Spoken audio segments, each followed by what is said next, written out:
need a little help just in case. But I got a sweet phone call this week from Ryan asking me if I'd be willing to share a story of gratitude.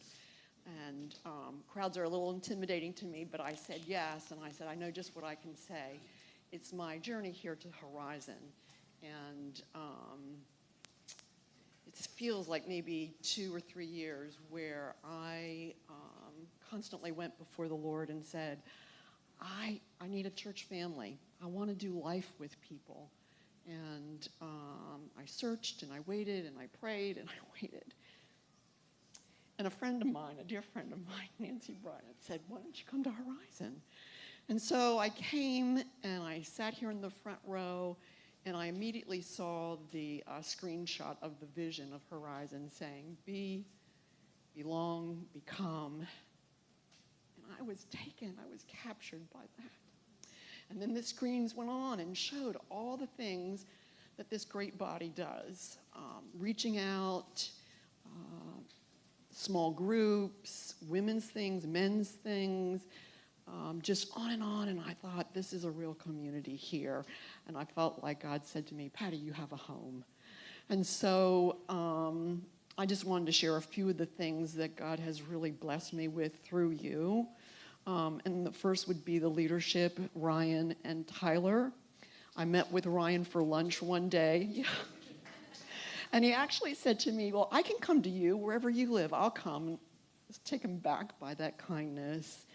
And Tyler has become my PR person.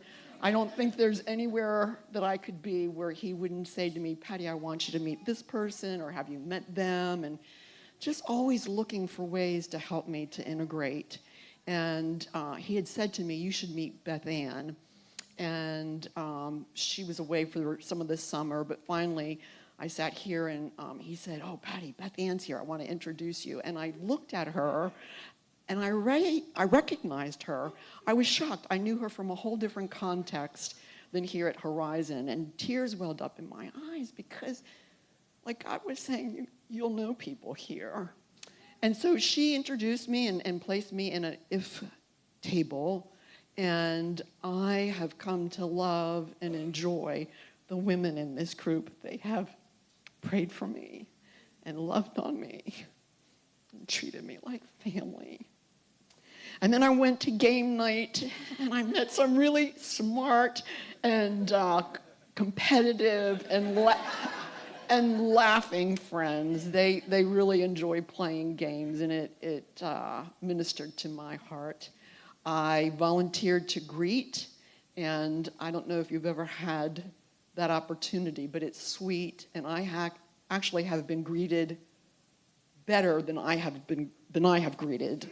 People who have embraced me, put their arms around me, and they're total strangers to me. I decided to go to T.O. Leo's class, and to my great surprise, the material that we're covering I've been passionate about for years, so it felt like being at home there as well. And then a week or so ago, I went to the women's retreat, and those ladies did a beautiful job of setting the stage for rest and relaxation and interaction. Right from the get-go, you could see all the little details that they did to make us feel welcomed and invitational to what the speaker had to share, which was about rest. And the real sweet surprise for me was the next day I spoke to a friend of mine who for about 2.5 years now has been homebound with long COVID.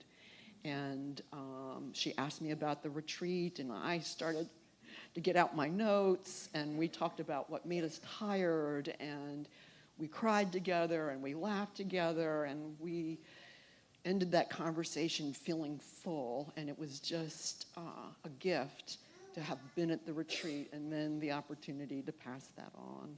Which brings me back to today. I didn't expect today, but I've been very blessed to share just a little tidbit of the things that God has done in me and in my life to give me the opportunity to be a part of this body and to feel like I've come home.